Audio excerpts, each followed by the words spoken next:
Hello again, this is Dale Johnson, the owner of Johnson Insurance Solutions. Thanks for coming back to part two of my 5 concept series. In part one, we saw that the key to success involves wise planning through the strategic use of good information. Now in part two, we'll describe a key piece of that strategic information, which has to do with the 3 colors of money. Well, to get started, let me ask, has your financial advisor ever lost any of your money? I think your answer has to be yes. In fact, you might say, well, everybody lost money back in 2008. Well, how did it make you feel when you saw your account go down and you started to lose your hard-earned retirement savings? Probably not all that good, right? But isn't that part of investing? And my answer is, it doesn't have to be. So here in part two, I'm going to show that there's a couple simple ways to simplify a lifetime income stream with real safety, where you can achieve returns much better than CDs on the magnitude of 5 or 7 or even 9 to 10%.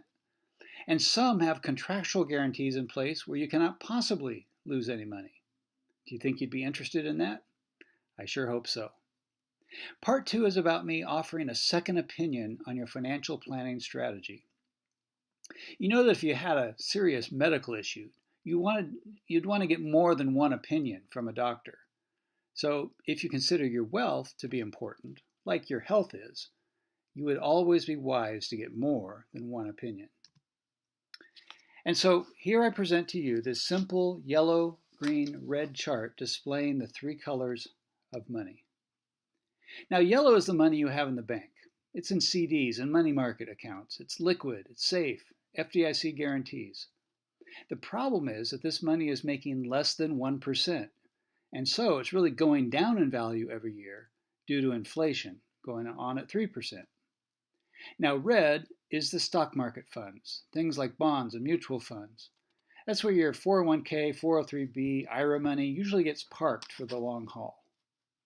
Now with red money, you might earn a lot one year, but then you might lose a lot the next year.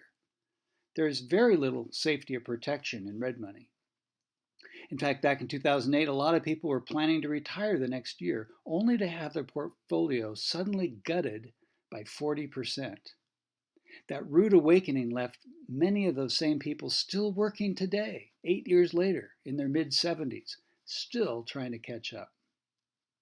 Now, green is a category that many people don't even know exists. It's where you can get safe, moderate gains without any risk of market loss. Typically, you can count on growing your green money at 6 to 7% a year, even as high as 10% a year, with a confidence that you'll never lose it.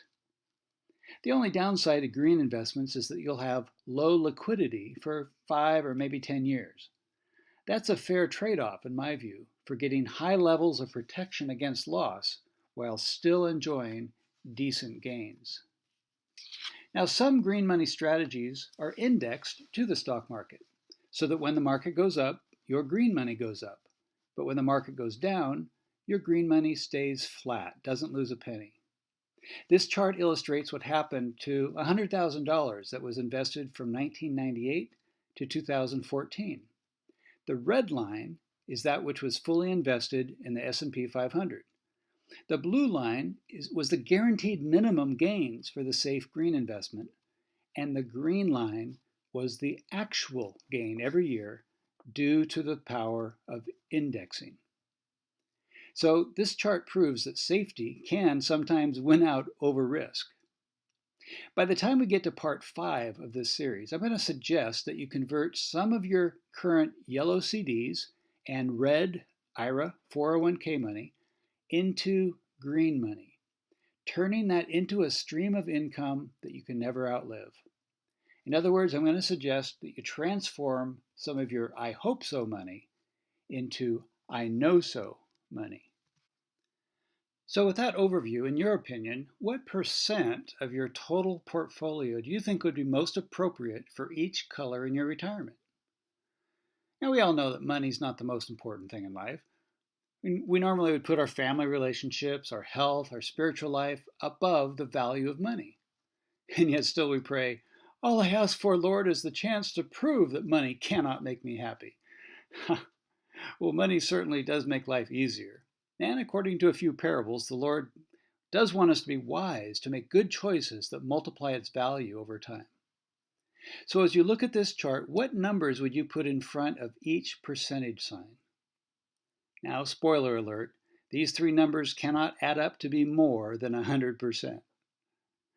Typically, I find that many people like to keep about 10% in yellow money, to have a safety net, a 3 to 6 month cash reserve fund in the bank to use when the washer breaks down or when the car bites the dust or the property taxes come due.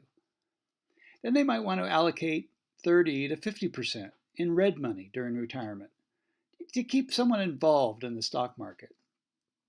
Well, that would then leave 40 to 60% to go into green money. Do you think that's about right? It's up to you. What is your risk tolerance? What are you and your spouse most comfortable with?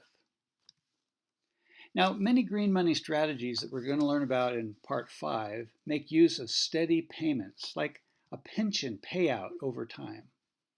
If you work for a state or federal government, you might still get a pension.